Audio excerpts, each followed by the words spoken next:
Okay, well, let's finish up on the inverse trig functions and have a little introduction to solving equations.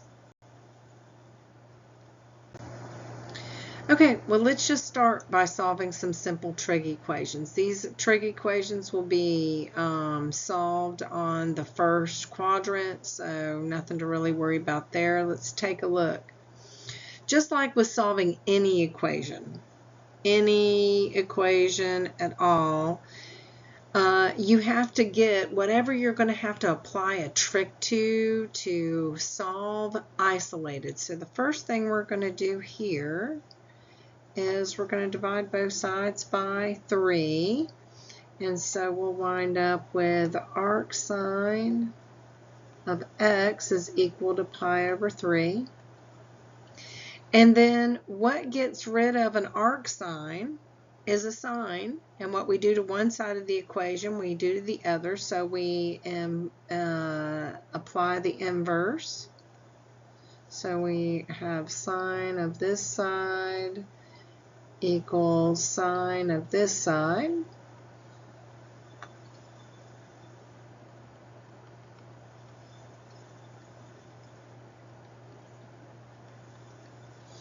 And then we have this beautiful thing we're already getting used to. How nice is that? And we get x is equal to the sine of pi over 3. And we know the sine of pi over 3 is the square root of 3 over 2. Okay, let's work a couple of these. All right, the next one here will isolate, and so we have an arc cosine of x is equal to pi over 2. Now we'll apply that inverse function to both sides.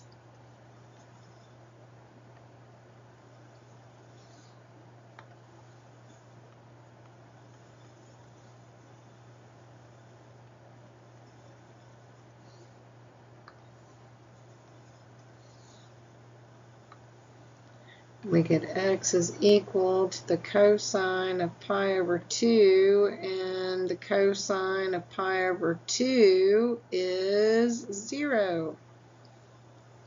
All right, so let's give you, oh no, we'll do a you-do in a second. Let me do this guy. So first we'll isolate here. So we have the arc cosine of 2x is equal to 2 pi over 3.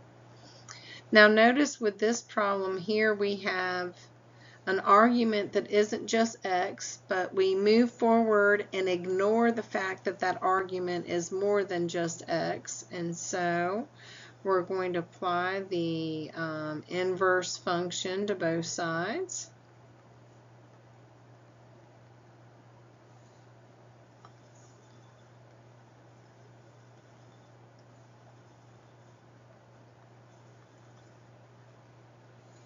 All right, and just like before, this is going to happen. And now instead of just x, we're actually going to have 2x is equal to the cosine of 2 pi over 3. Now the cosine of 2 pi over 3 is in quadrant 2, and the cosine is negative in quadrant 2. Also, we know that the cosine of pi over 3 is equal to 1/2. So we can put that information together with 2x is equal to negative 1/2, and then finish solving this. X is equal to negative 1/4. All right. Let's do one more here. I'm going to divide both sides by that negative 6. So we have arc sine of 3x is equal to negative pi over 6. Negative pi over 6 is in quadrant 4. Right? Okay. Now let's take the sine of both sides.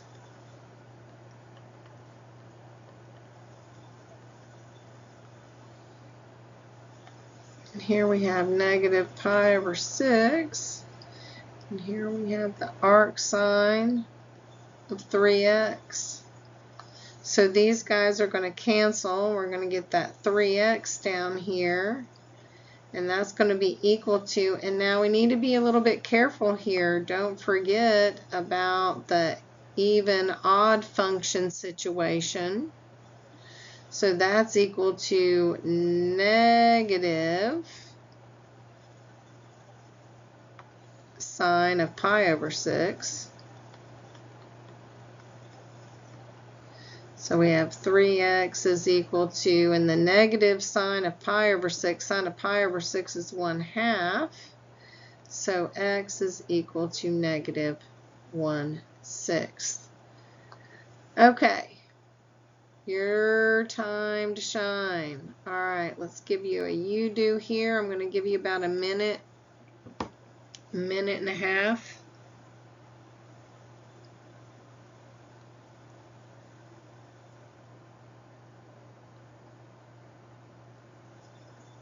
Don't forget to indicate what quadrant your answer is going to be in. Do that kind of early in the problem. Make a habit of that.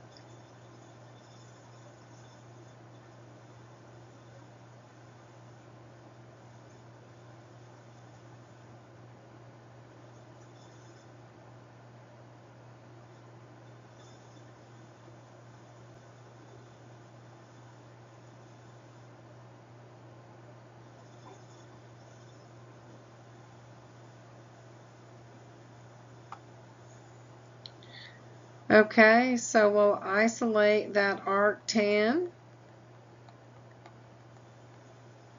Said it's really important for you to note what quadrant our solution is going to be in, and this is in quadrant 1.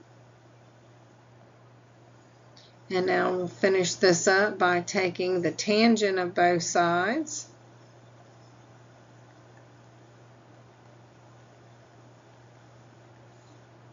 Dropping everything down.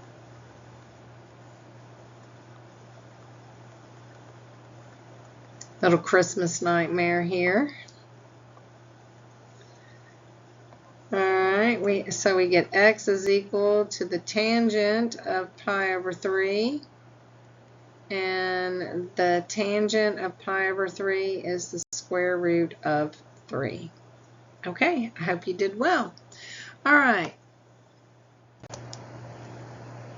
Let's get a little bit more complicated. Now, just like with any other equation that you've solved so far in your algebra career, you have to collect up like terms before you can actually solve an equation. So here we'll deal with that. So on this first guy, we're going to need to subtract 2 arc cosines of x from both sides. And I'm also going to go ahead and simultaneously move that 2 pi to the other side because we don't have a quadratic here. So I'm not going to need to factor. So I'm going to need to have all the variables on one side and the constants on the other. Okay, so this leaves us with 2 arc cosines of x equal to 2 pi. Cool. We'll divide that 2 out, right? And we get arc cosine of x is equal to pi. Now, pi is one of those special situations because, and I'm going to point back to the graph of the cosine function.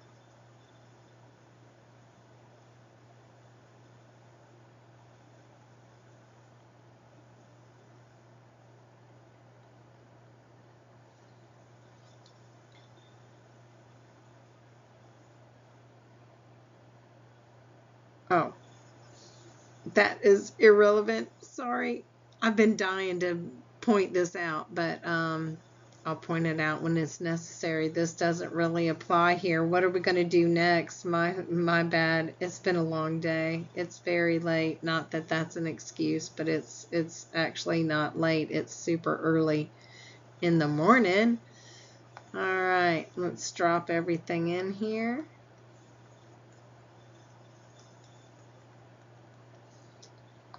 And these guys cancel out, and we're left with x is equal to the cosine of pi. Oh, we do get to use my picture, because we can see right here from the picture that the cosine of pi is equal to -1. So I didn't do that for nothing. The answer is -1. Okay? All right, let me give you another you do.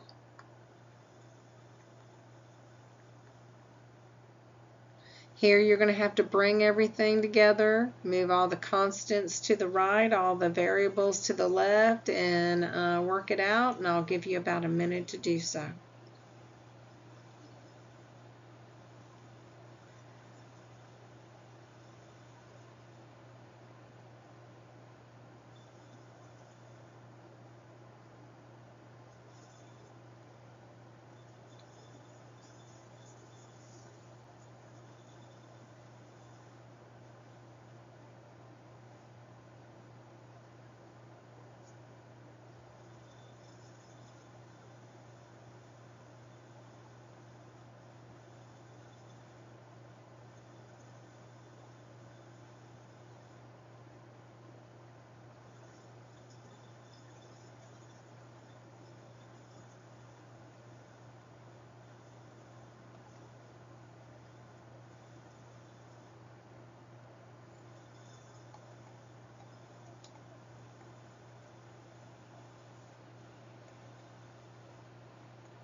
Okay, so when we move everything around here, we're left with 3 arc sine of x is equal to -pi. So we have arc sine of x is equal to -pi/3. Okay, so now we'll take the sine of both sides.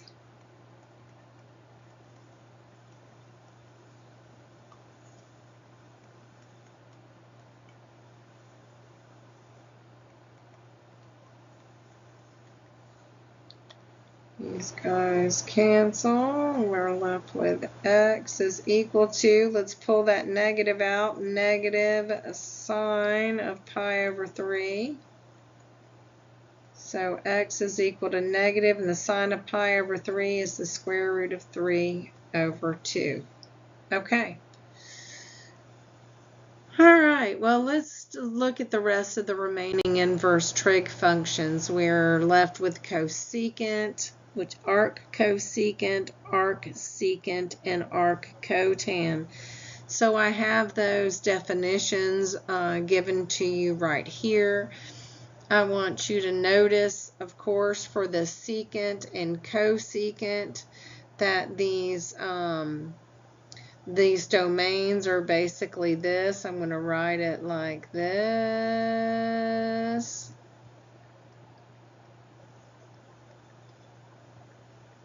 It's easier for me to write it like that, and that is the domain of cosecant.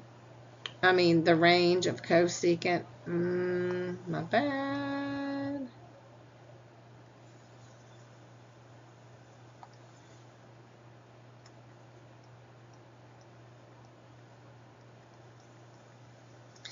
And this is the restricted domain. And notice we have one other little thing with these guys, because these are ratio functions. We've got places where we can't be equal to a value, in other words, where the asymptote or the function is undefined. For the secant, we have the same situation, except for we've got this, which is the range of secant of x, and this being our restricted domain.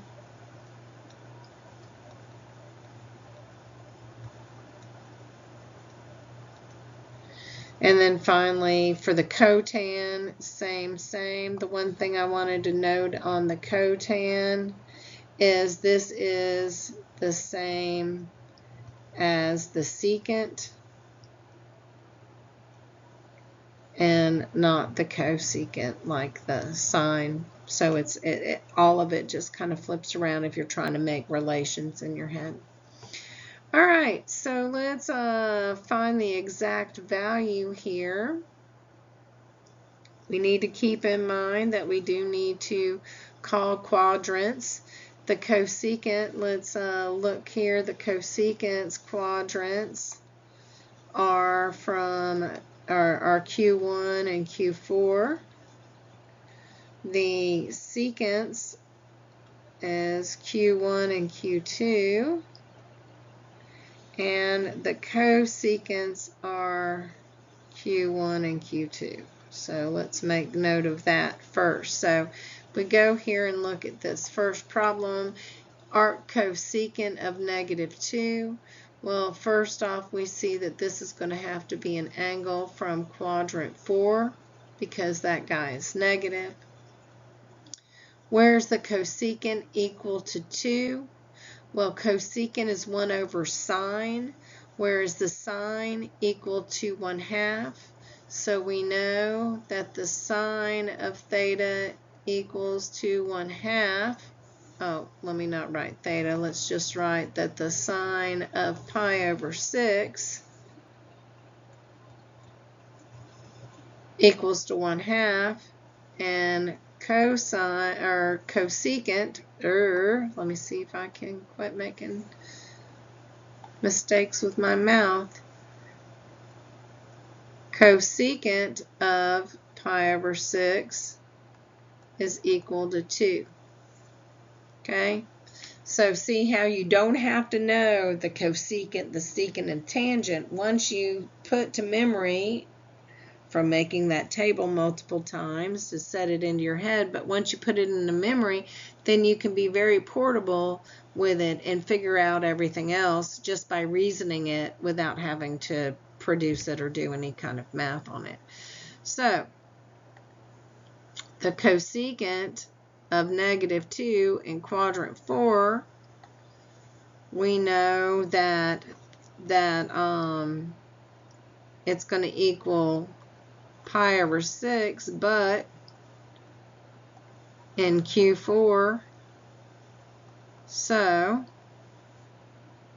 it's actually equal to -pi over 6, or we could also call it not 5, 11 pi over 6.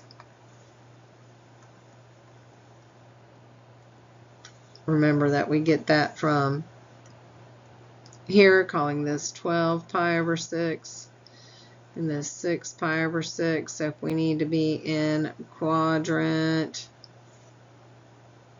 4, then we're going to go this direction. It's either going to be negative or this. These guys are equivalent answers. Okay, cool.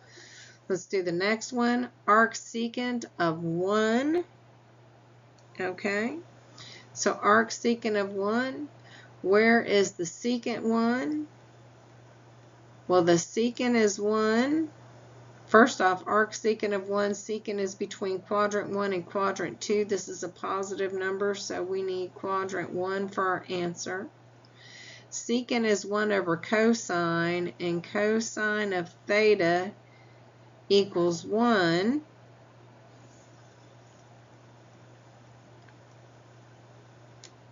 When theta is equal to 0.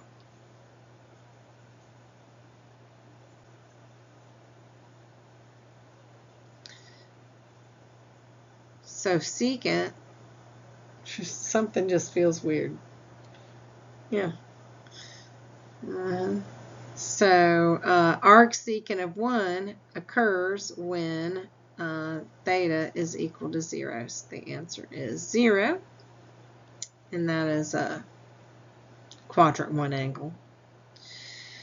Okay, and I'd give you a you-do, but I feel like I haven't really solidly nailed the understanding here, so I'm going to go ahead and do this guy.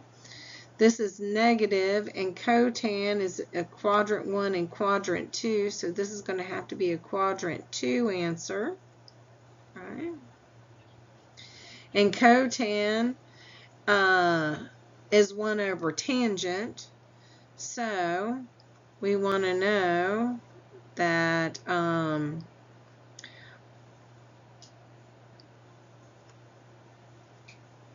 I don't know how to say this. My brain. Come on, brain. Hang in there. There's only 2 more slides. This is a short one.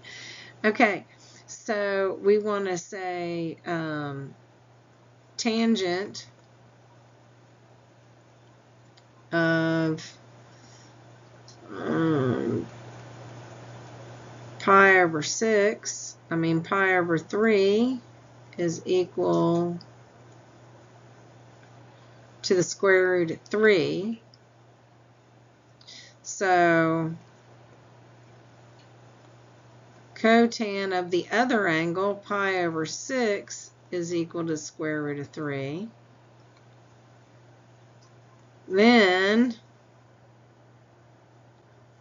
we know that cotan of pi over 6 is equal to the square root of 3. Then we know that we have the pi over 6, but in quadrant 2, my bad.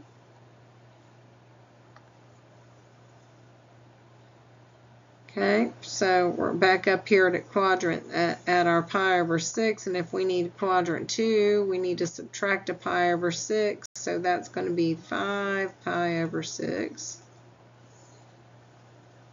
So our quadrant 2 answer is going to be 5 pi over 6.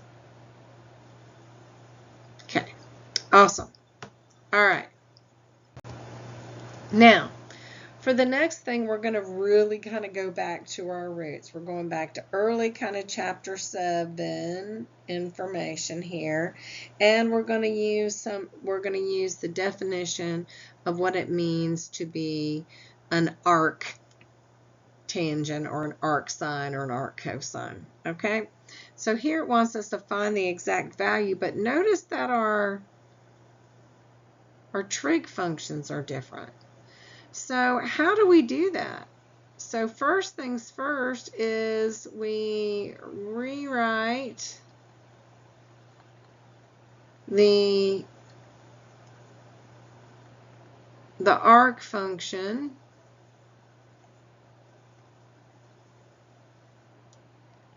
as y is equal to,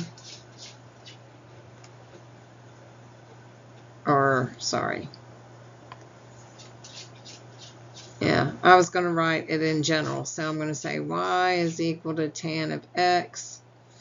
And in this case, when we rewrite this, this means that tan of y is equal to x. That's kind of how we write that. Oh, I think I'm just jacking this up. Y'all give me just 1 second. I'm going to pause for a second and let me get my brain together because I feel like I'm mush-mouthing it. Okay, so here, let me just erase this. We are going to rewrite the function. And we are going to be using the definition, like I said, but let me rewrite the arc function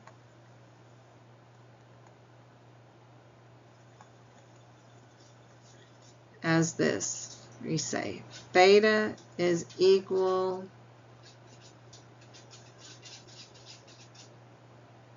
to arctan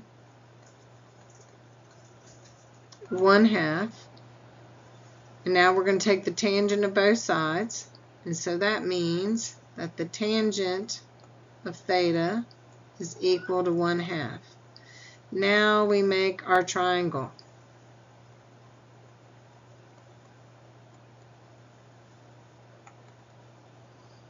Okay, so this is opposite over hypotenuse.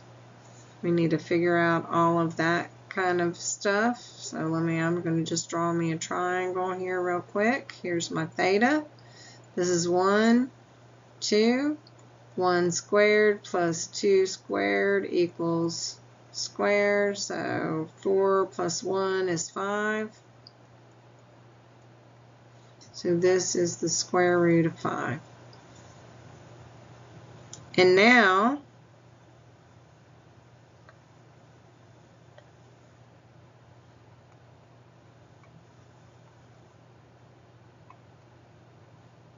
once the triangle's made,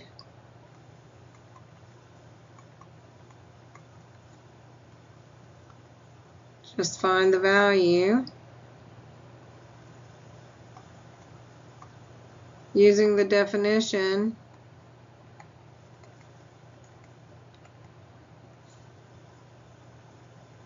Like opposite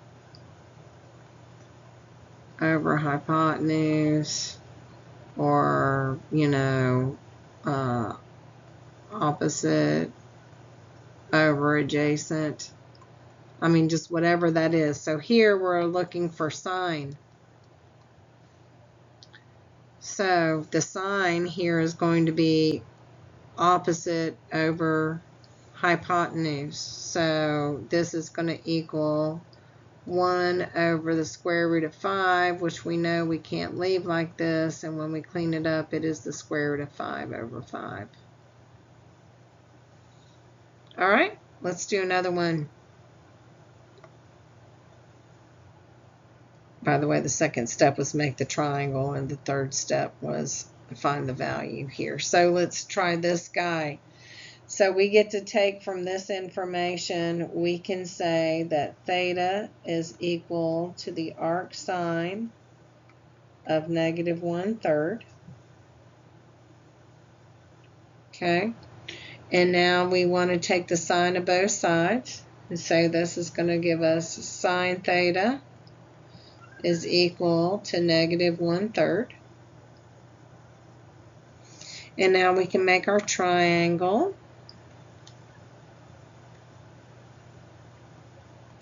Remember, the hypotenuse is never negative, so this is going to have to be a -1 here.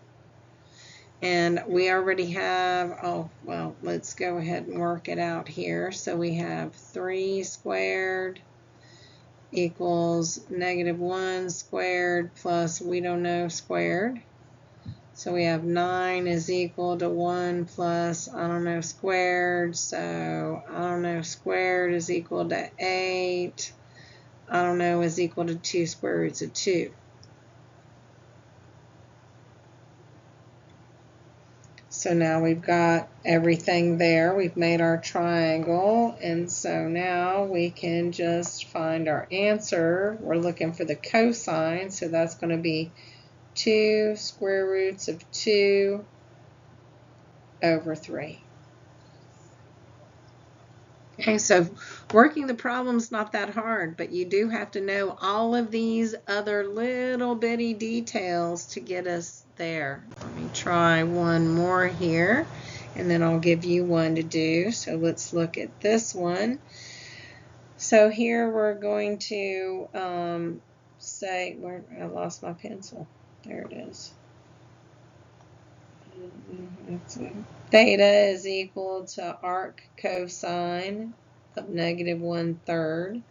So cosine of theta is equal to -1/3. And let's make our triangle.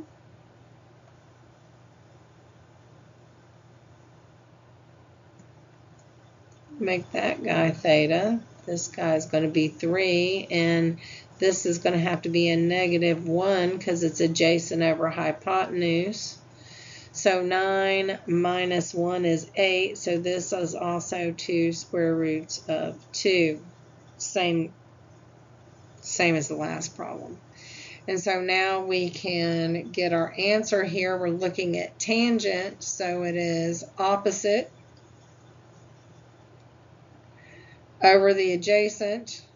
So our answer is -2 square roots of 2. Okay, so I have for you the final you do. This one was a short lecture. I want you to get ready for the next sections. Section 8.3 and 8.4 are notoriously difficult. 8.3 will be done in 2 sections. 8.4 might be done in 2 sections. Y'all don't get frustrated. You have to practice. I can't show you an example of every possible problem. And you can't develop the pathways and the things that you need to develop and the understanding you need to have so that you can solve problems like this. So be patient with yourself. You are going to have to do a lot of homework this coming sections. Okay, I'll give you about another 30 seconds here on this guy. You should already have your triangle made and such, so I'll go ahead and get started.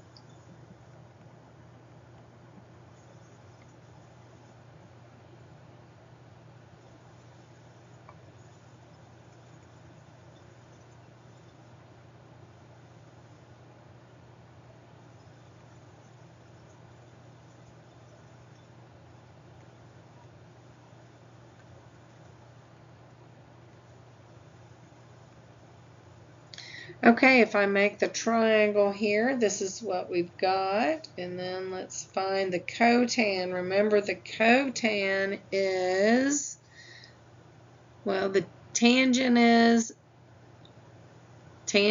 opposite over adjacent. So cotan is going to be adjacent over opposite. So we get the square root of 3 over 1, which is the square root of 3.